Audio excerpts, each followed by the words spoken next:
தட்டி ஓ ஜீசஸ், பரிசுத்த ஆவியானவரே மகிமை. எல்லாரும் ஹalleluya ஹalleluya. புதிய ஆண்டை கர்த்தர் கொடுத்தமைக்காக நன்றி. கரங்கள் தட்டி ஆண்டவருக்கு நன்றி செலுத்தலாம். Wish you a happy new year. Wish you a happy new year. Dear children, RPC, wish you a happy new year. Amen. Hallelujah. ஒருவரும் கை கொடுத்து கொள்ளலாம். உங்க இடத்துல இருந்து பக்கத்தில் இருக்கவங்க கை கொடுங்க. கொஞ்சம் நடந்து போய் கை கொடுங்க. தேவ நாம மகிமைப்படட்டும். Amen. Hallelujah. இந்த ஆர்ட் ப்ராஃபட்டிக்கல், அதாவது வரைந்து இந்த வரைபடத்தில் தீர்க்க தரிசனம் நமக்கு இருக்கிறது. இது என்னுடைய அக்கா சன் ருக்கி எப்பொழுதும் நமக்கு அனுப்புவார். அதே போல் இந்த வருடம் எப்படி அனுப்பியிருக்கிறார் நீங்கள் பார்ப்பீங்க. ஆமோஸ் 9ஆம் அதிகாரம் 12ஆம் வசனம். Greetings to you in the name of the Lord Jesus Christ. இந்த வருஷம் கர்த்தர் என்ன வரைய சொன்ன பெயிண்டிங் இதுதான். இந்த பெயிண்டிங்ல இருக்கிற கரம் ஆணி பாய்ந்த இயேசு கிறிஸ்துவின் கரத்தையும், இந்த கியர் ஷிஃப்டிங் ப்ராசஸ் உங்களுக்கான இருக்கின்ற அந்த டிவைன் ஆக்சலரேஷனையும் அதன் மூலியமாக வர இருக்கிற அந்த சடுதியான முன்னேற்றத்தையும் குறிக்கிறது. ஒருவேளை உங்களுடைய வாழ்க்கையில நீங்க ரொம்ப ஸ்லோவா முன்னேறி செல்லக்கூடிய பகுதிகள் இருந்திருக்கலாம், இல்லைன்னா முன்னேற்றமே பார்க்காத பகுதிகள் இருந்திருக்கலாம். அப்படிப்பட்ட பகுதிகளில் எல்லாம் தேவனுடைய கரமானது இந்த கியர்களை மாற்றி ஆசீர்வாதத்தின் வேகத்தை அதிகரித்து ஒரு வெகுவான முன்னேற்றத்தை கர்த்தர் கட்டளையிடுகிறார். இந்த ஆண்டுல உங்களுடைய முன்னேற்றமே உங்களின் சாட்சியாய் மாறும். உங்களை சுற்றி இருக்கிறவர்கள் கர்த்தரின் கிருபையையும் நன்மையையும் உங்கள் வாழ்க்கையில காண்பார்கள்.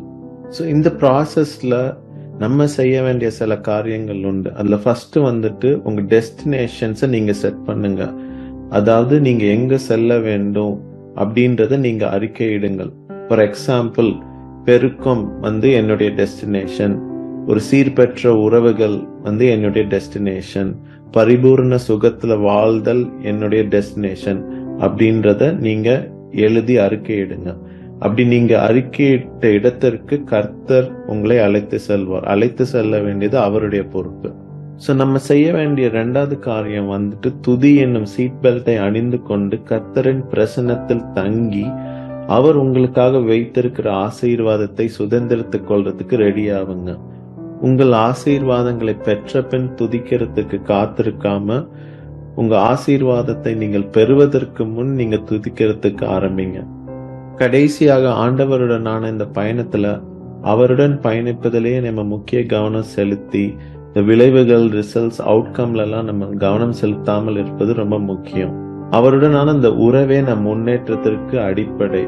ஆகவே அவர் கைகளின் கீழ் நம்மளை அடக்கி அவரின் வழி நடத்துதலுக்கு அர்ப்பணித்து அவரின் ஆசீர்வாதத்தை பெற்றுக்கொள்வோமாக. ஸோ இந்த வருஷத்துக்கான ப்ராஃபட்டிக் ஆர்ட் அண்ட் இன்டர்பிரிட்டேஷன் உங்களுடைய வாழ்க்கையில முற்றிலுமாய் நிறைவேறும் அப்படின்னு நான் ஆழமா விசுவாசிக்கிறேன். அதற்காக கர்த்தரை நான் இப்பவே துதிக்கிறேன், ஸ்தோத்தரிக்கிறேன். ஸோ இந்த ஆப்பர்ச்சுனிட்டியை கொடுத்த பாஸ்டருக்கும் அவருடைய ஃபேமிலிக்கும் சர்ச் ஃபேமிலிக்கும் நன்றி தெரிவித்துக் கொள்கிறேன். So wish you all a happy new year and have a blessed time. Bye.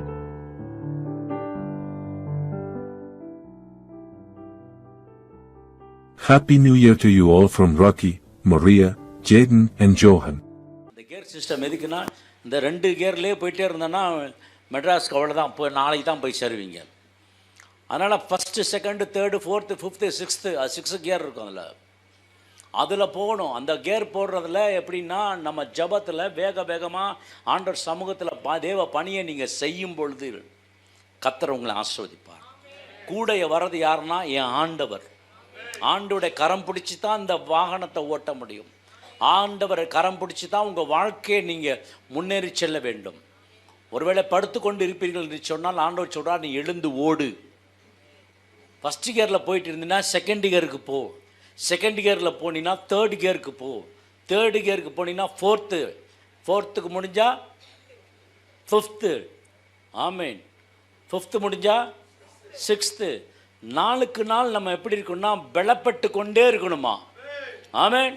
நாளுக்கு நாள் இறங்கி போயிட்டே இருக்கக்கூடாது. போன மாதம் நல்லா ஜெபம் பண்ணோம், இந்த மாதம் ஜபிக்க முடியல.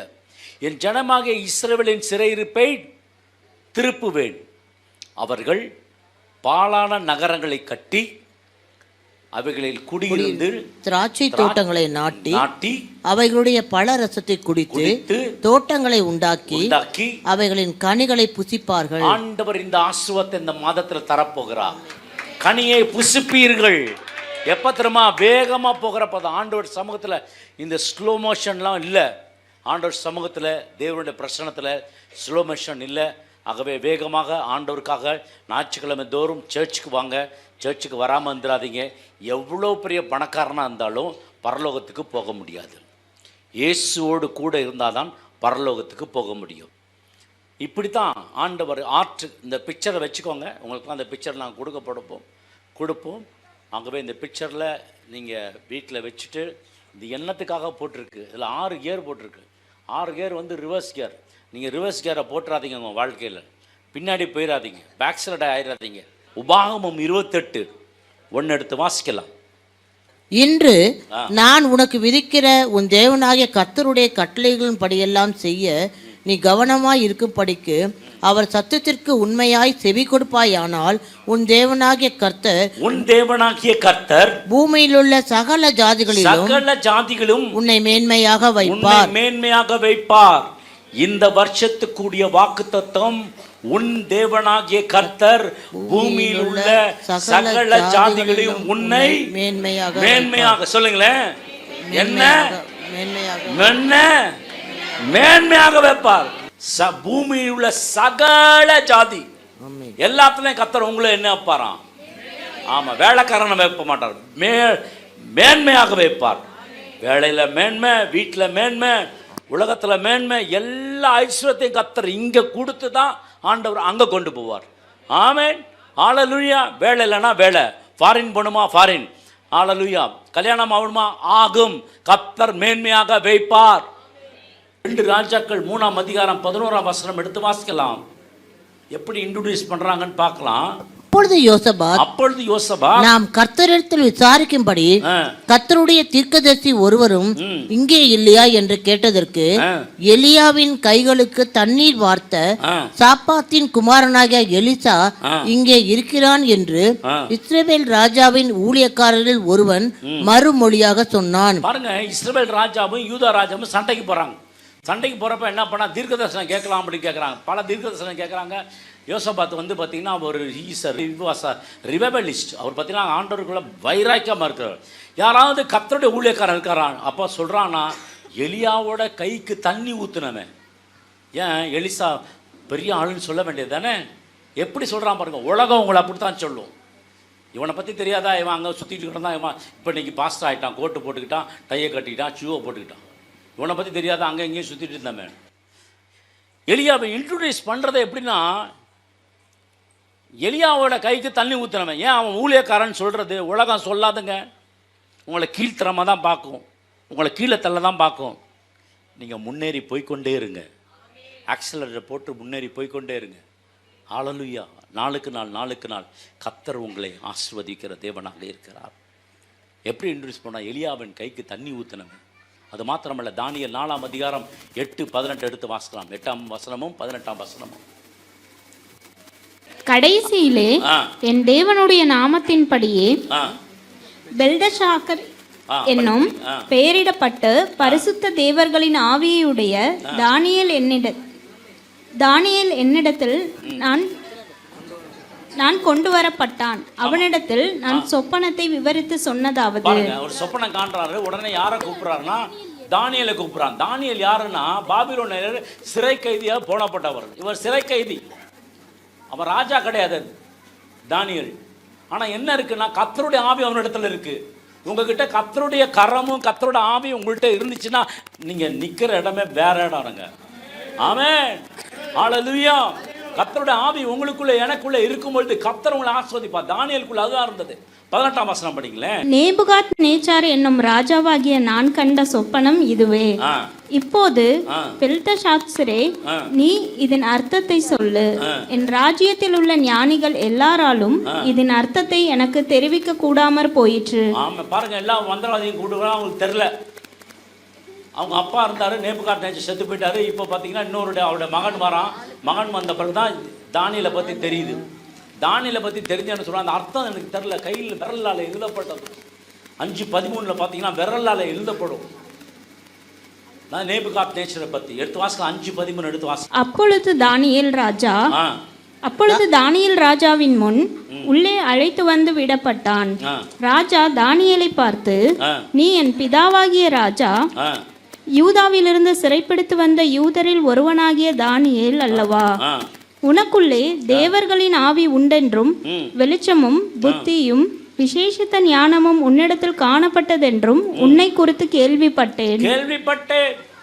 நீ யாரு? அடிமை. எனக்கு தெரியும், நீ அடிமையா தான் வந்திருக்க, நீங்க வேலைக்காரன் தான் வந்திருக்க. ஆனா உங்ககிட்ட என்ன இருக்கு தெரியுமா? பரிசுத்த ஆவியானவர் இருக்கிறார். உங்ககிட்ட பரிசுத்த ஆவியானவர் வந்தா ஜெபிக்க நிறைய பேர் வருவாங்க. நல்லா தெரிஞ்சுக்கோங்க, உங்ககிட்ட பரிசுத்த ஆவியானவர் அபிஷேகம் வல்லமை இருந்துச்சுன்னா காலியான கடைக்கு நீங்கள் போய் நின்னீங்கன்னா 2-3 பேர் வந்து பின்னாடி நிற்பான். அவனும் ஜாமான் வாங்க வருவான். ஏன் தெரியுமா? உங்கள் அபிஷேகம் அப்படியே இழுக்கும். நம்புறீங்களா? எந்த இடத்துல நான் போய் நிற்கிறேன்னா, நான் பாட்டு தனியாக இருக்கும் கடை, யாருமே இருக்க மாட்டாங்க. நான் போய் நிற்பேன், ஒரு 3 பேர் வருவாங்க.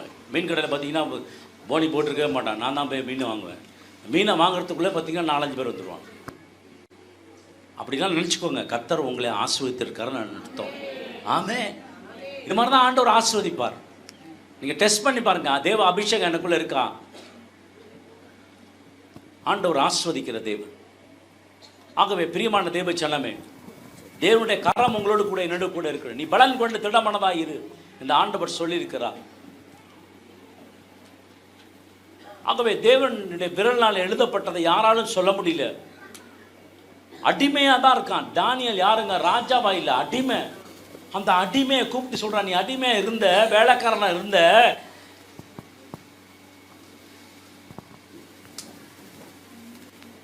யாவரையும் மேன்மைப்படுத்த, தேவனால யாவரையும் மேன்மைப்படுத்த முடியும். அவராலே கூடாத காரியம் ஒன்றுமில்லை. தாழ்மையோடு சொல்லு. தேவ சமூகத்தில் உந்த நிலை என்ன இருக்கிறதுன்னு சொல்லி ஆண்டவர்கிட்ட கேளுங்க. தானியேல் சொல்கிறான், அதன் அர்த்தத்தை சொல்லுகிறான். அவன் சொன்ன பிறகு அவனுடைய பதவி உயர ஆரம்பிக்கிறது. ஏனென்று சொன்னால் கர்த்தருடைய கரம் அவனோடு இருந்தது. உங்களோட கர்த்தருடைய கரம் இருக்கா? நீ கர்த்தருடைய கரம் இருந்துச்சுன்னா நீங்கள் போகிற இடம்லாம் ஆசீர்வாதம், நிற்கிற இடம்லாம் ஆசீர்வாதம், வாங்குறதெல்லாம் ஆசீர்வாதம். ஹல்லேலூயா. கையை பார்த்து சொல்லுங்க, இது கர்த்தருடைய கரம் என் கரத்தோடு சேர்ந்துருக்கு. சொல்லுங்களேன், கர்த்தருடைய கரம் என் கரத்தோடு சேர்ந்துருக்கு. அதனால் நீங்கள் எதை தொட்டாலும் ஆசீர்வாதம். ஆமாம், மொபைல் வாங்கி வேணா பொட்டுன்னு கீழே விழுந்துடும். அப்போ தான் வாங்குவீங்க புதுசாக மொபைல். இந்த கை விளங்கும், அப்படி வைக்க மாட்டார். உங்கள் கையில் வந்தேன்னா அதை பார்த்தீங்கன்னா ரொம்ப நாள் இருக்கும். ஆரம்பத்தில் பார்த்தீங்கன்னா எனக்கு ஒன்றுமே தெரியாது, மெசேஜ் கொடுக்க தெரியாது, பாட தெரியாது, ஜபம் பண்ணவே தெரியாது. எனக்கு தெரிஞ்ச ஒரே ஜபம், நேற்று நீ காலைல செய்தி எடுத்தாங்கல்ல, என் ஆத்துமாவே எப்படா சொல்லுவாங்க எந்திரிச்சு போயிடலான்னு பண்ணுவா. எங்கள் அப்பா சைடு எல்லாம், அவங்க அம்மா சைடு எல்லாம், எல்லாத்துக்கும் பண்ணிவிட்டு கடைசியில் என் ஆத்துமாவே கத்துற. சில டைமே அப்படியே தூங்கியே கிடப்பேன். அப்போ சொல்லுவாங்க தண்ணி ஜபம் பண்ணுறாருன்பாங்க, கிண்டல் அடிப்பாங்க என்ன, தண்ணி ஜபம் பண்ணுறாருமாங்க. இல்லை, அப்படி இருந்தவன் தாங்க நான். RC revival Christian worship centre pastor Jacob அவங்க சர்ச்சில். அப்போ எனக்கு டேர்ன் வந்துச்சு, செய்தி கொடுக்கணும். யெகோவா நிசி அந்த டைட்டில் கொடுக்கணும். நேராக போய் யெகோவா நிசின்னு சொல்லிட்டேன். அடுத்தது தெரில, புக்கை இங்கே வச்சுட்டேன், முன்னாடி வந்து நின்றுட்டேன். இப்போ பின்னாடி போகிறதுக்கு முடியல.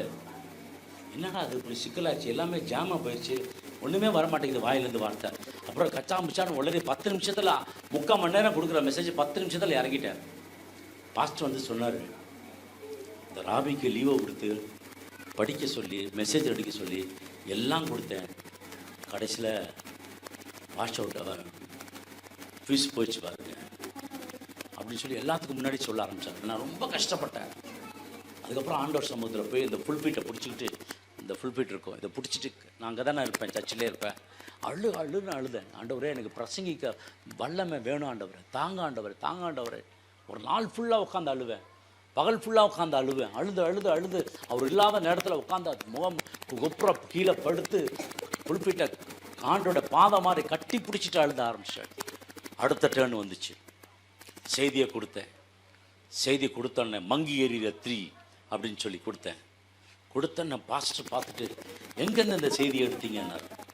இல்லை பாஸ்டர், நான் ரெடி பண்ணேன், ரொம்ப ஃபஸ்ட் கிளாஸாக இருக்குது, அருமையாக செய்தி எடுக்க ஆரம்பிச்சிங்க. பாருங்களேன், கர்த்தர் இப்படி தாங்க வழி நடத்துவார். எதுவுமே நான் அவமானப்பட்டேன், எடுக்க தெரில, வாசிக்க தெரில, பைபிள் வாசிக்க தெரில, பிரசங்கம் பண்ண தெரில. ஆதியும் அந்தமும் இப்போ பார்த்தீங்கன்னா சரளமாக பேசுவேன். அன்றைக்கி ஆதியும் அந்தெல்லாம் போட்டு சொதப்பண்ண அந்த பாட்டை. ஆனால் இன்னைக்கு கர்த்தர் ஆண்டவர் பெரிய காரியங்களை செய்தார். ஏன் தெரியுமா? கர்த்தருடைய கரம் யார் மீது இருக்கிறதோ அவர்கள் எல்லாம் ஆண்டவர் உயர்த்துவார். ஆமென், ஹல்லேலூயா. மலேசியாவில் ஒரு நாள் செய்தி கொடுத்து கொண்டு இருக்கும் பொழுது ஒரு அம்மா கத்திச்சு, பாஸ்டர், ஆண்டவர் எனக்கு தான் பேசுகிறார். பெரிய ஒரு டிஎல்சி ட்ரெடிஷ்னல் சர்ச், பெரிய சர்ச், அந்த கோபுரமாக வச்சுப்பாங்க அந்த சர்ச். லாஸ்ட்லேருந்து ஒரு அம்மா கட்டுது, அவன் பேர் மாலதி. பாஸ்டர், எனக்கு தான் இந்த செய்தி கத்திட்டு ஓடி வருது. அப்போ தான் நினச்சேன், ஆண்டவர் நம்ம மேலே எவ்வளோ அன்பு வச்சிருக்கார். இந்த அபிஷேகங்கள்லாம் எப்படி இருந்துச்சு? அவருடைய பரிசுத்தத்தினாலையா, இல்லை நீதிமானாலையா, இல்லை கடின உழைப்பாளையா, இல்லை கிருபை. அவருடைய கரம் கூட இருக்கிறதுனால 10 சர்ச்சில் கனடாவில் மினிஸ்ட்ரி பண்ணேன், ஹவுஸ் ப்ரேயர் பண்ணேன். எல்லா இடத்துலையும் ஒரே செய்தியை கொண்டு போய் படம் காட்டல, எல்லாத்தையும் ஆண்டோட கேட்டுட்டு போவேன். 2 டைரி எடுத்துகிட்டு போனேன், 2 டைரி, பெரிய டைரி. இதெல்லாம் பார்த்து நம்ம மெசேஜ் கொடுக்கலான்னு ஆண்டா டைரிலாம் தூக்கி போட்டுருப்பார். பைபிளை மொத்தம் எடுத்துகிட்டு போவேன். போனோடனே ஆண்டர் சொல்ல, இந்த பகுதியை மெசேஜ் எடுப்பார். எல்லா இடத்துலையும் புது செய்தி கேட்டவங்களாம் எல்லாருமே ஆச்சரியப்பட்டார்கள். யோசுவாவை பற்றி சொன்னேன், ஆண்டவர் எப்படி அவரை மேன்மைப்படுத்தினார். எஸ்தர் 10ஆம் அதிகாரம் 3ஆம் வசனம். யூதனாகிய மொர்தெகாய் ராஜாவாகிய அகஸ்வேருக்கு இரண்டாவதானவனும் யூதருக்குள் பெரியவனும் தன் திரளான சகோதரருக்கு பிரியமானவனுமாய் இருந்ததும் அன்றி தன் ஜனங்களுக்கு நன்மையை நாடி தன் குலத்தாருக்கெல்லாம் சமாதானம் உண்டாக பேசுகிறவனுமாய் இருந்தான். ஆமென். அவனை என்ன பண்ணார்? ஆண்டவர் மேன்மைப்படுத்தினார். எப்படி மேன்மைப்படுத்தினார் தெரியுமா? 127 நாட்டுக்கு 2வது நபர். ஆரம்பம் எப்படி இருந்துச்சுன்னா, 2ஆம் அதிகாரம் 5-6 எடுத்து வாசித்து பாருங்களேன். அவன் ஒரு கைதி தான், ஆனா ஆண்டவர் எப்படி உயர்த்துறார் பாருங்க. அப்பொழுது சூசான் அரண்மனையிலே பென்யமீனாகிய கீசின் குமாரன் சீமேனுடைய மகனாகிய யவீரின் குமாரன் மொர்தெகாய் என்னும் பெயருள்ள ஒரு யூதன் இருந்தான். அவன் பாபிலோன் ராஜாவாகிய நேபுகாத்நேச்சார் யூதாவின் ராஜாவாகிய எகோனியாவை பிடித்து கொண்டு போகிற போது அவனோட கூட எருசலேமில் இருந்து பிடித்து கொண்டு போகப்பட்டவர்களில் ஒருவனாயிருந்தான். ஆமென். அவனுடைய சிறை கைதிங்க. ஆனா வசனம் சொல்லுது, ராஜாவுக்கு அடுத்த ஆளா மாறிட்டான். எத்தனை பேத்துக்கு இந்த ஆசை இருக்கு? நான் உயரணும். எத்தனை பேத்துக்கு ஆசை இருக்கு? இல்லை பிரதான இப்படியே போன வருஷம் மாதிரியே ஏதோ சாப்பிட்டுட்டு அப்படியே டியூவை கட்டிட்டு, இஎம்ஐ கட்டிட்டு, அதை கட்டிட்டு அப்படியே இருந்தால் போதும். நோ, அப்படி நினைக்காதீங்க. அடுத்த வருஷம்தான் உங்களுக்கு செழிப்புன்னு வஸ்தம். ஹல்லேலூயா. கர்த்தர் நித்தமும் உங்களை வழி நடத்துவார். மகவும் வறட்சியான காலங்களை கர்த்தர் உங்களை திருப்திப்படுத்துவார். ஆகவே கர்த்தர் எல்லாரையும் என்றைக்கும் ஆண்டவர் செய்கிற காரியங்கள் எல்லாரையும் வல்லவர் ஆக்கிறதுக்கு அவர் நன்மை உள்ளவராக இருக்கிறார். நன்மை செய்வார். முதல் விசுவாசிங்க, அவரோட வார்த்தையை நம்புங்க. கர்த்தர் உங்களை ஆசீர்வதிப்பார். 3ஆம் அதிகாரம் 5-6 எடுத்து வாசிங்க. ஆமான் மொர்தெகாய் தன்னை வணங்கி நமஸ்கரிக்காததை கண்டபோது மூர்க்கம் நிறைந்தவனானான். ஆனாலும் மொர்தெகாயின் மேல் மாத்திரம் கை போடுவது அவனுக்கு அற்ப காரியமாய் கண்டது. போய் கொடுறதுக்கு நானா யாராவது விட்டு கொண்டு போயிருவேன். ரொம்ப சீப்பா நினைச்சான். அப்படித்தான் போட்டிருக்கு. அற்பமா நினைச்சான். இன்னைக்கு உங்களை அற்பமா நினைக்கிறாங்களா? உங்களை கேவலமா நினைக்கிறாங்களா? உங்களை பார்த்து அற்பமாக நினைக்கிறாங்க, கேவலமாக நினைக்கிறாங்க, எளிவனை நினைக்கிறாங்களா, ஒன்றுமில்லை நினைக்கிறாங்களா? இன்னைக்கு கர்த்தருடைய வார்த்தை வருது. கர்த்தர் உங்களை உயர்த்த போகிறார். குப்பையிலிருந்து கர்த்தர் உயர்த்த போகிறார். ஹல்லேலூயா. பிரபுக்களோடு ராஜாக்களோட மற்ற ஒரு பார்வைக்கு அற்பமாக இருப்பீர்கள் என்று சொன்னால் ஆண்டவர் உங்களை தான் தெரிஞ்சிருக்கிறார். ஆனால் யாரும் எட்டாத அளவுக்கு மர்கதாய் உயர்த்தப்பட்டான். 127 நாடுகளுக்கு 2வது நம்பராய் கர்த்தர் அவனை மேன்மை பாராட்டினார். 1 கொரிந்தியர் 1:28 உள்ளவைகளை அவமாக்கும்படி உலகத்தில் இழிவானவைகளையும் அற்பமாய் எண்ணப்பட்டவைகளையும் இல்லாதவைகளையும் தேவன் தெரிந்து கொண்டார். யாரை தெரிந்து கொண்டார்னா, இழிவானது, அற்பமானது, இல்லாதவைகளை தேவன் என்ன பண்ணாராம்? தெரிந்து கொண்டாராம். உங்களை தெரிஞ்சிருக்காருங்க. நீங்க இல்லாத சமாதானம் இல்லாம இருக்கீங்களே, கர்த்தர் உங்களை தெரிஞ்சிருக்கிறார். அற்பமா பார்க்குறாங்களே, ஏவானா கிடக்கிறான் அப்படின்னு சொல்கிறான்ல, அவங்களுக்கு முன்னாடி கர்த்தர் உங்கள் தலையை உயர்த்த போகிறார். நம்புற ஒரு ஆமென் சொல்லுங்க. ஹல்லேலூயா. ஆகவே பிரியமான எளிமையான பாத்திரம், எளியவனா பாத்திரமாக இருக்கலாம், எண்ணப்படாத பாத்திரமாக இருக்கலாம், பரிதபிக்கிறவர்களாக பார்க்கலாம், இல்லாதவர்களாக இருக்கலாம். ஆனால் கர்த்தர் உங்களை கனப்படுத்த போகிறார். கர்த்தர் உங்களை கனப்படுத்த போகிறார். சந்தோஷமா இருக்கிற ஒரு ஆமென் சொல்லுங்களேன். சத்தம் ஒரு ஆமென் சொல்லுங்களேன். ஆமென். ஹல்லேலூயா. பாருங்க, ஆண்டவர் எடுக்கிறதெல்லாம் பார்த்தீங்கன்னா அந்த கோல்டு எடுக்க மாட்டார், குப்பையிலேருந்து தான் எடுப்பார். ஹல்லேலூயா. ஆதியாகமம் 29 எடுத்து வாசிக்கலாம். லேயாள் அற்பமாய் எண்ணப்பட்டாள் என்று கர்த்தர் கண்டு அவள் கற்பம் தரிக்கும்படி செய்தார். ராகேலோ மலடியாய் இருந்தாள். லேயாள் கர்ப்பவதியாகி ஒரு குமாரனை பெற்று கர்த்தர் என் சிறுமையை பார்த்தருளினார். இப்பொழுது என் புருஷன் என்னை நேசிப்பார் என்று சொல்லி அவனுக்கு ரூபன் என்று பெயரிட்டாள். என்று பாருங்க, இந்த லேயாள் பார்த்தீங்கன்னா அற்பமாக எண்ணப்பட்டா. ஏன்னா குழந்தை இல்லை. ஆனால் ஆண்டவர் சும்மா விட்டாரா? அந்த லேயாளை ஆஸ்வதிக்க ஆரம்பித்தார். அவருடைய சந்ததியிலிருந்து தான் ஆண்டவராகிய இயேசு கிறிஸ்து வந்தார். அட்டவணையில் அவருடைய பெயர் இருக்கும், லேயாளுடைய பெயர் இருக்கும். கர்த்தர் இப்படி தான் உங்களை என்னையும் உயர்த்துவார். ஆண்டவர் உயர்த்துவதற்கு ஒரு காலம் உண்டு. அந்த காலம் வரைக்கும் தேவ சமூகத்தில் நீங்கள் அமைதலாக இருந்தால் கர்த்தர் உங்களை ஆஸ்வதிப்பார். எவரையும் மேன்மைப்படுத்த முடியும். கோலியாத் பயங்கரமான ஒரு மனுஷன், பெரிய ஒரு அரக்கன், பெரிய ஒரு ஜெயன். அவனை எதிர்க்க யாரால முடியாது. 40 நாள் அவன் சத்தம் போட்டுட்டு இருக்கான். சவுல் ஒரு ராஜா, யுத்த வீரர். ஜோனத்தான் ஒரு யுத்த வீரர், படைகளெல்லாம் யுத்த வீரர். யாராலையும் போக முடியல. ஆனால் அங்கே வந்த தாவீது என்ன பண்ணுறான்னா, சாப்பாடு கொடுக்க வந்தான். சாப்பாடு கொடுக்க வந்துட்டு அவங்க அண்ணனை பார்க்குறப்ப சொல்கிறாங்க, அண்ணன்லாம் கூட திட்டுறாங்க, ஏன்டா கொஞ்சம் ஆட்டை விட்டுட்டு இங்கே வந்த, இது எதுக்கு நீங்கள் வந்த, நீ உனக்கு என்ன அவ்வளோ திமுறா? அவனை எல்லாரும் என்ன பண்ணாங்களாம், கேவலப்படுத்தினாங்களாம். எல்லாரும் அவனை அவமதிச்சாங்களாம். ராஜா சொல்கிறார், நீ சின்ன பையன், உன்னால் சண்டை போட முடியாது, நீ பேசாமல் போயிரு, ஏன் ட்ரெஸ்ஸை போட்டுக்கோ, சண்டை போடு. அவன் ட்ரெஸ்ஸை அவனுக்கு ஒத்து வரல. உங்கள் அபிஷேகம் வேறு, ஏன் அபிஷேகம் வேறு. அவரை மாதிரியே நான் பாடினானா, அவரை மாதிரியே நான் செஞ்சானா, அவரை மாதிரி ஆயிட முடியுமா? கர்த்தருடைய கரம் யார் மீது இருந்தது தெரியுமா? தாவீதோடு இருந்தது. 1 சாமுவேல் 17:42 எடுத்து வாசிக்கலாம். பெலிஸ்தன் சுற்றி பார்த்து தாவீதை கண்டு அவன் இளைஞனும் சௌந்தரிய ரூபமான சிவந்த மேனியுள்ளவனுமாய் இருந்தபடினால் அவனை அசட்டை பண்ணினான். பெலிஸ்தன் தாவீதை பார்த்து, நீ தடிகளோடு என்னிடத்தில் வர நான் நாயா என்று சொல்லி அவன் தன் தேவர்களை கொண்டு தாவீதை சபித்தான். எல்லாம் குடும்பம் சபிக்குது, எதிராளி சபிக்கிறாங்க, குடும்பம் இது பண்ணல, ராஜா இது பண்றாங்க. இது போல ஒரு பிரச்சனைகள் உங்கள் வாழ்க்கையில் இருக்கும் என்று சொன்னால், இன்னைக்கு ஒரு நற்செய்தி, கர்த்தர் உங்களுடைய சிறையிருப்பை மாற்றப் போகிறார். உங்களை கர்த்தர் உயர்த்த போகிறார். ஆனால் இவ்வளோ நாள் தெரியல, எல்லாரும் உட்காந்துருக்காங்க, யாரும் கோலியாத்தை அடிக்கலை. ஆனால் தாவீது என்ன பண்ண தெரியுமா? கோலியாத்தை அடித்தான். ஒரே கல்லில் கர்த்தர் என்ன பண்ணான்? விழுந்து போனான். அவனுடைய கர்ச்சிப்பெல்லாம் அதமாய் போனது. யாபேஸ் சொன்னது போல, உம்முடைய கரம் என்னோடு கூட இருந்து என் எல்லையை பெரிதாக்கி என்னை ஆசீர்வதித்தருளும். ஆண்டவர் சொல்கிறார், அவன் வேண்டினதை கர்த்தர் அவனுக்கு அருளினார்.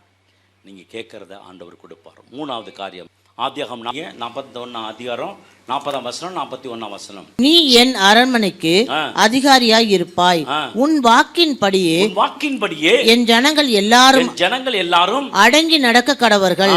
சிங்காசனத்தில் மாத்திரம் உன்னிலும் நான் பெரியவனாய் இருப்பேன். நான் எப்படி இருப்பேன்? பெரியவனாய் இருப்பேன் என்றான். பெரியவனா எப்படி அவன் கனவு சொல்றான், எப்படி அவன் கனவு பலிக்கும் அப்படின்னு சொல்லி அவனை நிர்வாணமாக்கி 20 வெள்ளிக்காசுக்கு வித்துறாங்க.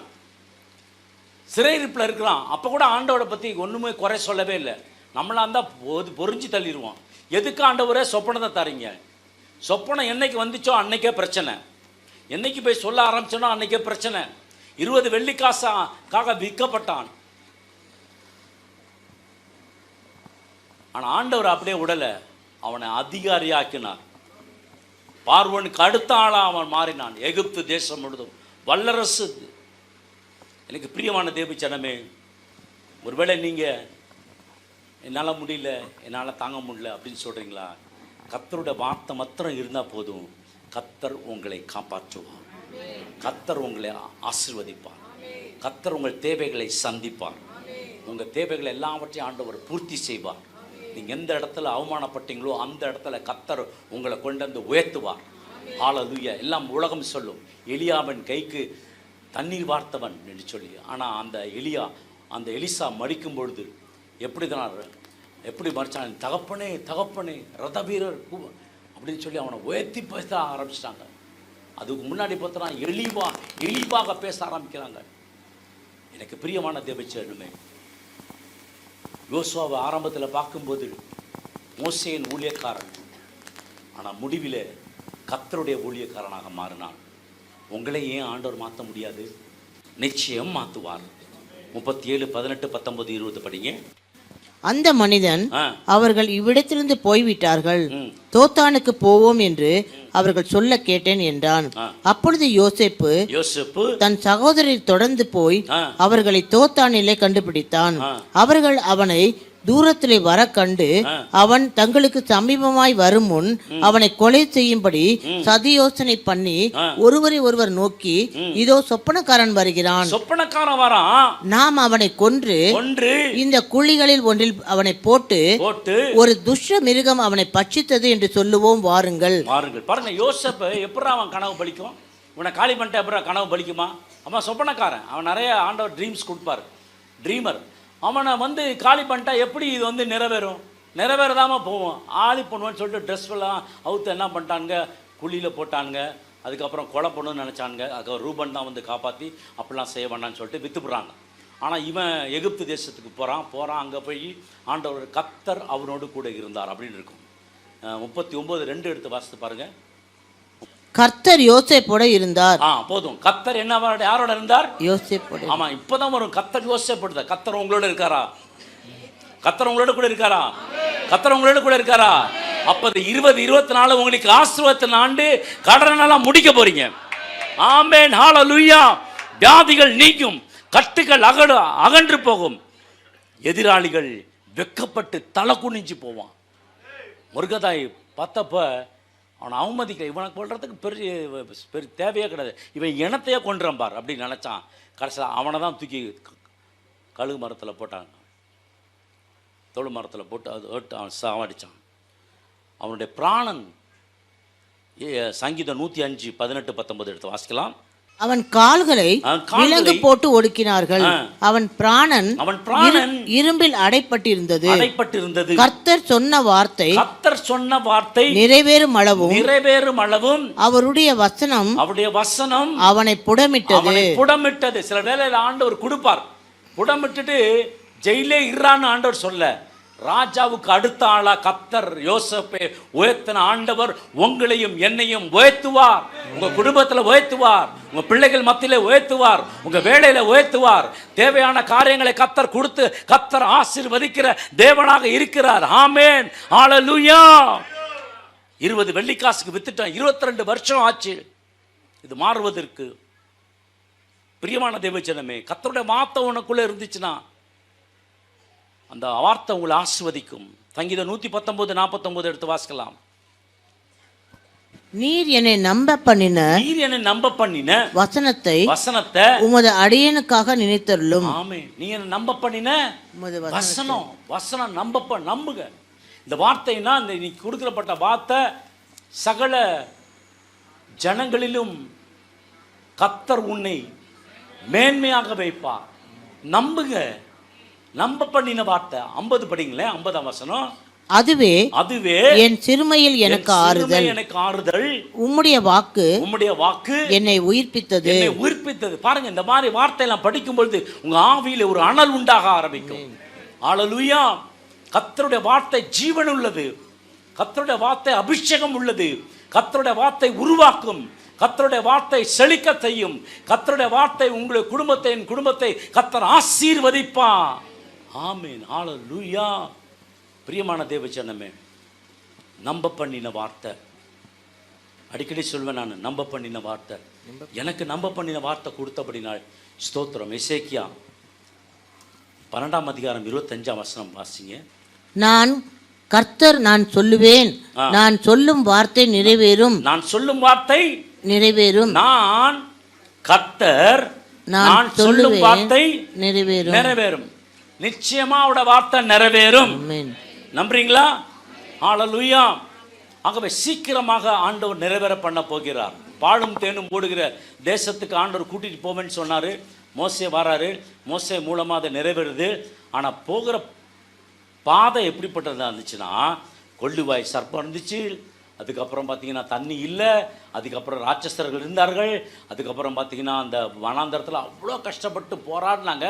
ஆனால் கர்த்தருடைய வார்த்தை என்ன விழ கீழே விழுந்து போகலை. வசனம் யோசுவா சொல்வார், எல்லாத்தையும் முடிச்சுட்டு சொல்வார், 6 லட்சம் பேர் என்ன சொல்கிறாங்க, போக முடியாது, அங்கெல்லாம் பெரிய பெரிய ராட்சசர்கள் இருக்காங்க, நம்மளால் போக முடியாது, ஆனால் நம்ம என்ன பண்ணலாம், நம்ம இங்கேயே இருந்துடலான்பாங்க.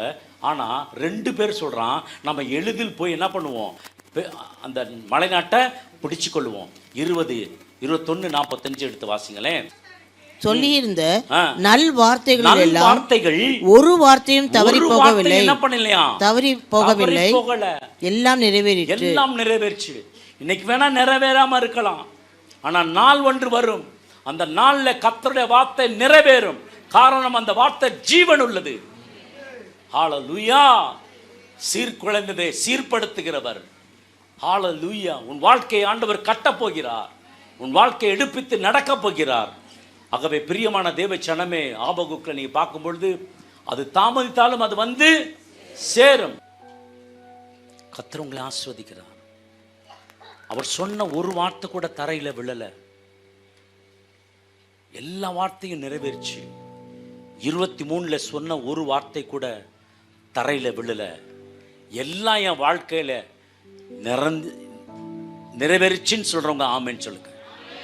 ஆமென். இந்த வருஷமும் நிறைவேறும். நாளிலும் கூட இந்த வார்த்தையை கேட்டுக்கொண்டிருக்கிற அருமையான தேவச்சனமே, எலியா என்ன செய்தார் தெரியுமா? மரத்தடியில் போய் படுத்துக்கிட்டார். போதும் ஆண்டவரே, என்னால் தாங்க முடியல, என்னை எடுத்துக்கோங்கன்ட்டார். படுத்துட்டார். போய் இன்னைக்கு படுத்தவங்களெல்லாம் ஆண்டவர் எழுந்து ஓட சொல்ல போறார். யார் யார் படுத்திருக்கீங்களோ அல்ல யார் யார் உக்காந்துருக்கீங்களோ, இப்போ ஓடி போயிடாதீங்க. யார் யார் உக்காந்துருக்கீங்களோ, ஆவிக்குரிய ரீதியில் உக்காந்துருக்கீங்களோ அவங்களெல்லாம் ஆண்டவர் எழுப்பி விட போறார். எழுப்பி எப்படி விடப்படுத்துறோமா? 1st gear, 2nd gear, 3rd gear, 4th gear போட்டு 5th கியரு போட்டு ஆண்டவருக்காக மிகவும் வைராக்கியமாக ஓட போகிறீங்க. ஹல்லேலூயா. கர்த்தர் உன்னை மேன்மை பாராட்டுனா நீ ஓடு, படுத்திருக்காத. எலியா படுத்துட்டான், சாப்பாடை கொடுத்தார், அப்பமும் தண்ணீரையும் கொடுத்தார், திருப்பி தூங்கிட்டான். திருப்பி விடுறதாக இல்லை ஆண்டவர், திருப்பி தட்டி எழும்பி ஓடு அப்படின்னாரு. திருப்பி தூங்கிட்டான். 3ஆவது தடவை தான் என்ன பண்றான், ஓடுறான். 40 நாள் இரவும் பகலும் ஓடுறான், பஸ் சாப்பிடாமலே ஓடுறான். அவனுக்கு ஆண்டவர் கொடுத்த 3 வேளையை 3 காரியங்களை அவன் நிறைவேற்றுவதற்காக கர்த்தர் எலியாவை வைத்திருந்தார். ஆனா எலியா எப்படி போனார்னா, அக்கினி ரதத்துல பரலோகத்துக்கு எடுத்துக்கொள்ளப்பட்டார். ஒரு நாள் தூங்கினார் தான். ஆனா அதுக்கப்புறம் ஆசைகளை சீரியா மீதும் யெகூவ இஸ்ரவேல் மேலும் எலிசாவை தன்னுடைய ஸ்தானத்துக்கு வைத்து இந்த வேலையெல்லாம் முடிச்ச பிறகு ஆண்டவர் அவனை பரலோகத்துக்கு எடுத்துக்கொள்கிறார். அக்னி ரதம் அங்கிருந்து பெறப்பட்டு வருது. உங்களுக்கு சொல்லப்பட்ட வார்த்தை, இன்னைக்கு சொல்லப்பட்ட வார்த்தை, கர்த்தர் உன்னை மேன்மையாக வைப்பார், கர்த்தர் உன்னை ஆசீர்வதிப்பார், கர்த்தர் உன் மேல பிரியமா இருக்கிறபடினால நீ அவர் சொன்ன ஒரு வார்த்தை கூட தரையில விழாது. தலையில கர்த்தருடைய கரம் இருக்கும். ஆமென். ஜெப தேவைக்கு 9894913619.